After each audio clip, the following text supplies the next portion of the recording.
A staff shakeup after months of rumors about turbulence inside the White House. Newly minted communications director Anthony Scaramucci tried to dissuade any talk of problems during his press briefing this week.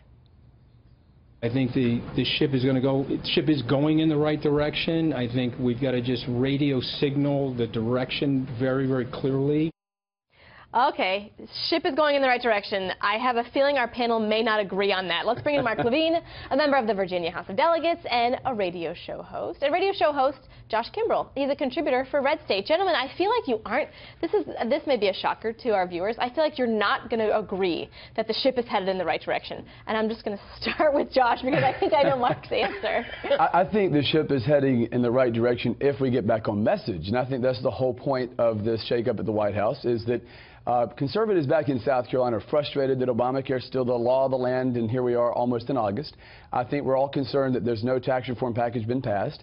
And here we are, 3 or 4 administrations, we've been talking about balancing the budget. Nothing's been done.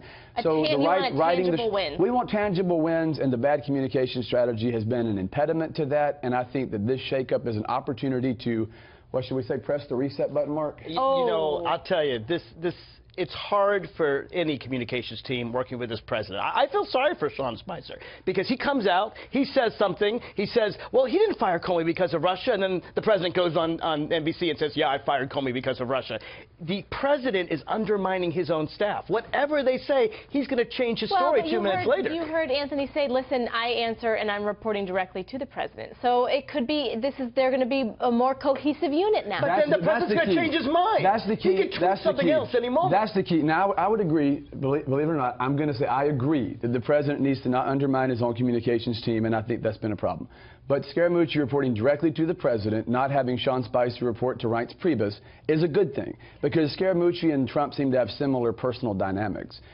Spicer was a loyalist to Priebus at the RNC. Nothing wrong with that, just a personality difference. So Spicer can't message for a guy he's not like, and Trump and Scaramucci are much more similar personalities. They call him the Mooch for a reason. This is a guy who's a New York billionaire guy. We're not talking about the Clinton Global Initiative here, Mark, and we're talking about mooching. Let's talk about the CGI. This is what the Trump people call him. This isn't my nickname for the guy. But the point is, these are New York hedge fund people. They want to really get a lot of money. And most of them donated to your party. And most of them donated to your party. Most of them donated to your party last year. I don't know where you're going. Most of them donated to your party last year. Talking about riding the ship, I do want to continue this conversation, perhaps at a later date. But there's one other topic that I want to get to because there was a lot of headlines this week. We saw President Trump in an interview with the New York Times. He was fairly critical of his own attorney general.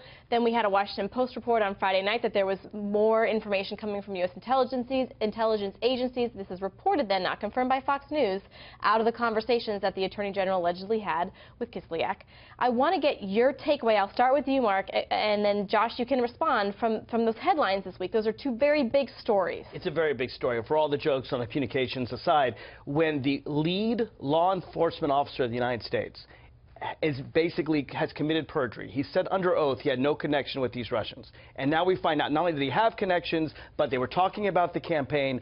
That's really scary stuff. It's scary stuff for our democracy. It's going to be investigated by Bob Mueller, and I think this is big stuff. Every day another shoe drops. There were things he didn't remember, and he's recused himself from that investigation. And he should have recused himself. To that point, what's good, being concerned about the republic, not just a democracy, but I would say that with regard to Kislyak and their conversations with Senator Sessions, he was a sitting member of the United States Senate. It's not the most unusual thing. But he wasn't talking about the Senate. We don't know. Mark, we don't know what all was said. Just don't jump to conclusions. I can sit here and have a conversation about what Loretta Lynch said to Bill Clinton on the tarmac in Arizona. That's what the intelligence report said. There's debates about what he did. The point is he did the right thing to. You know, to be from a southern state, you need to learn some southern manners. The point is you have a guy who recused himself, and he did the right thing by recusing himself. Now, that's where I think the president made a mistake for going after him for recusing himself. Jeff Sessions, an honorable guy, was an early supporter of the president. He did the right thing. He showed propriety in the office of the Attorney General of the United States, unlike his predecessor. And I think that was the right thing to have done. In the New York Times interview, let you respond, Mark, and that's all we have. Trump says, I would never have hired Sessions if I knew he would let people investigate me.